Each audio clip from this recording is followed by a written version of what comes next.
Before I talk a little bit about the future, I should quickly bring you up to date on things that are actually happening in terms of data gathering. So we have a lot of different projects, as I mentioned, collecting case study data. We also have developed a survey instrument where there are these 4 scenarios of prediction and control that we talked about.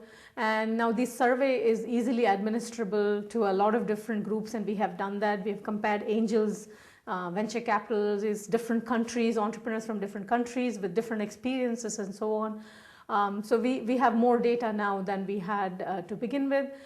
We also are trying things with mathematical simulations because there are some implications from effectuation for serial entrepreneurship. And there's not that much good data in the world on entrepreneurs per se, the careers of entrepreneurs. Usually people only look at the stories of ventures. They have data on ventures, and then they use on entrepreneurial experience as one of the inputs in the predictors of the success and failure of the venture. Effectuation suggests maybe we want to look at that in reverse and actually look at the entrepreneur's career as a temporal portfolio of ventures. So what you really want to understand is any given venture may succeed or fail, but what impact that has on the entrepreneur's learning and development and success as an entrepreneur through their career. So since we don't have real world data on that, we're doing some simulations and we hope to collect real world data. People are also making attempts to collect ground up longitudinal data on entrepreneurs starting out in Australia, for example. I have a colleague who is collecting some data on nascent entrepreneurs, and the idea is to follow them over a period of time and also to measure how much causation and effectuation they use over time, things like that. So there's a lot of projects like that. As far as my own involvement in the agenda in effectuation research, I wrote the book, which was kind of a little bit of a closure for me on the idea itself. It's mostly a theoretical book. Thereafter, my colleague Venkat and another colleague at NPS, Nick Dew, we put together a doctoral course which would provide a lot of background material on the philosophy of looking at the world as made, not found. So the idea was not merely that you discover opportunities, but you make them. Not merely that you actually find a market, but that you make a market and so on. So we have a collection of writings on how to think about the made worldview.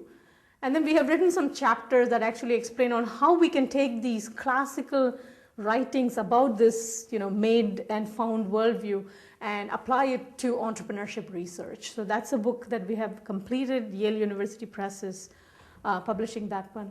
And then I'm working with 3 colleagues on actually writing a textbook on effectuation. And as part of that textbook, we are inviting people who are teaching effectuation, at least as a module, if not as a course, and they will be giving their inputs into that textbook. The next step going forward after this, I think, is that there are a lot of doctoral students who are doing, I don't even know, there are people who are working on this in different ways in different countries. And it struck me that maybe intellectually one of the things that I would like to do with this stream of research is to say, how do you apply this logic in a more general way than in just for-profit entrepreneurship? So I've been looking at social entrepreneurship and just simply trying to do this through teaching and looking at social entrepreneurs in the world. And here something interesting happened. It turned out that a lot of this kind of thinking is there on the ground among social entrepreneurs who try to do it. But there are 2 major differences. One is that they're not trying to build a financially sustainable model, right? Because if you're a nonprofit organization, very often you're thinking in terms of what the person who is funding you wants, the foundation or the government or whatever, and you're not really as much focused on your customer clients. And that's something very interesting that happens because the financing of a lot of social ventures is very, very different from the way you finance for-profit ventures. And yet, all this thinking that we learn from expert entrepreneurs is very applicable and effective in the social world. So at the same time, the funding is different. So this has created attention, and a couple of colleagues and I are really engaged in trying to understand why the funding is different and does it need to be different. So far from all the work that we have done, it suggests to us that it need not be.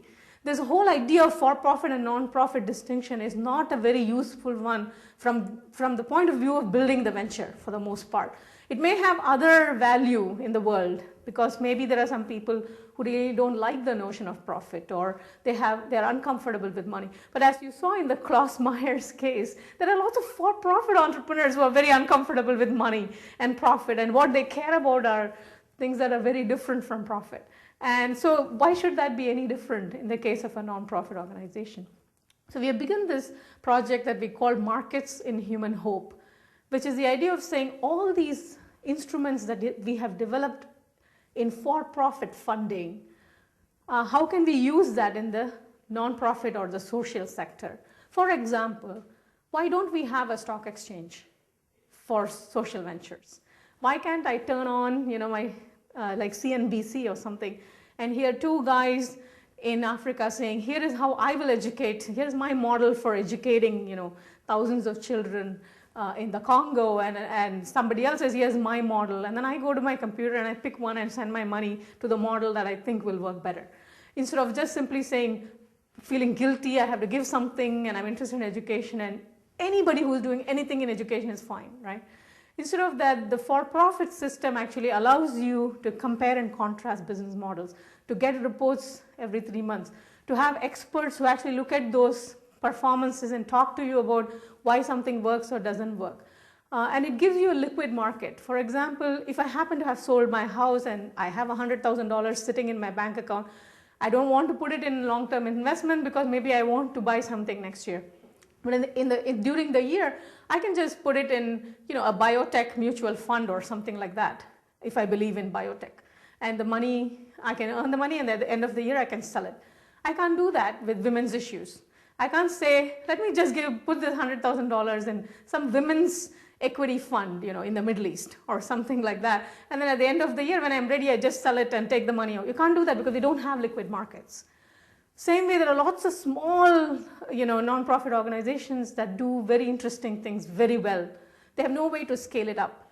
They all have to reinvent the wheel every single time. Now, why can't we have a merger of interesting business models of, say, childhood poverty issues and nutrition issues or something? We don't do that kind of thing. But all these instruments have already been invented, and they work in the for-profit industry. And so I think taking effectuation beyond just for-profit entrepreneurship, especially for-profit entrepreneurship in developed countries, is going to involve rethinking the whole divide between for-profit business and non-profit business, and also a funding mechanism, of distribution mechanisms. For example, can you have a franchise of cooperatives that work with a for-profit company? Now people have been very inventive, like IKEA, for tax reasons or something. They have been inventive in combining for-profit, non-profit models for whatever reasons. So there are examples of that too. But the whole idea is to think some of these things through and say, how would you build a social venture differently than just simply the way we've been doing? So we take these insights from effectuation, but we also work on a lot of these inventions that already exist in the for-profit capital markets and bring them together to do business differently, both in for-profit and non-profit. So that, I think, is where we are headed in the future. But a lot of it is like really unknown, and this is exciting for researchers, right? So that's what I'm excited about.